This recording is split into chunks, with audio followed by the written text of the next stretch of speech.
Rainbow unicorn ও পঙ্খিরাজ ঘোড়া। দূর কোনো গোধূলিরঙা মেঘের ওপারে ছিল এক জাদুর রাজ্য, রংমায়া। সেখানে আকাশে রোজ রংধনু ফুটত, পাখিরা গাইত স্বপ্নের গান, আর জোনাকিরা নাচত রাতের নরম আলোর চাদরে। এই রাজ্যে বাস করত এক আশ্চর্য সৃষ্টি, রেইনবো ইউনিকর্ন।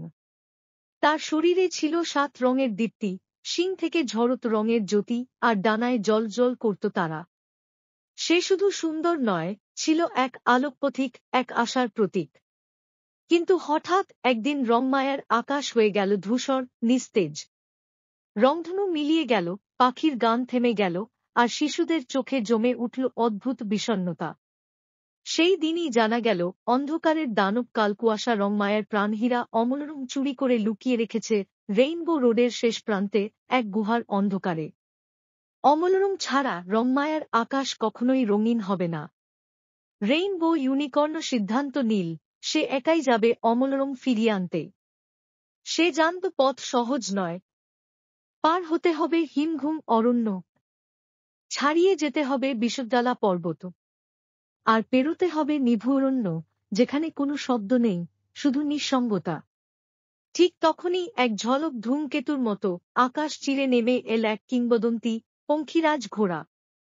রূপালী পালকে ঝলমলে, দীপ্ত দৃষ্টিতে অগ্নিস্নান করা, আর তার ডানায় ছিল ঝড়ের গতি।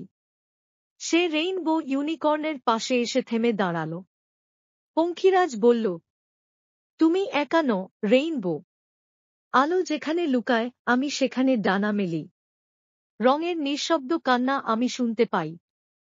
চলো, সেই নিঃশব্দকে রঙে ভরিয়ে তুলি। তাদের যাত্রা শুরু হল। পথে এল অনেক বাধা। ঘুমপাথর ফেল বিভ্রান্তির জাল।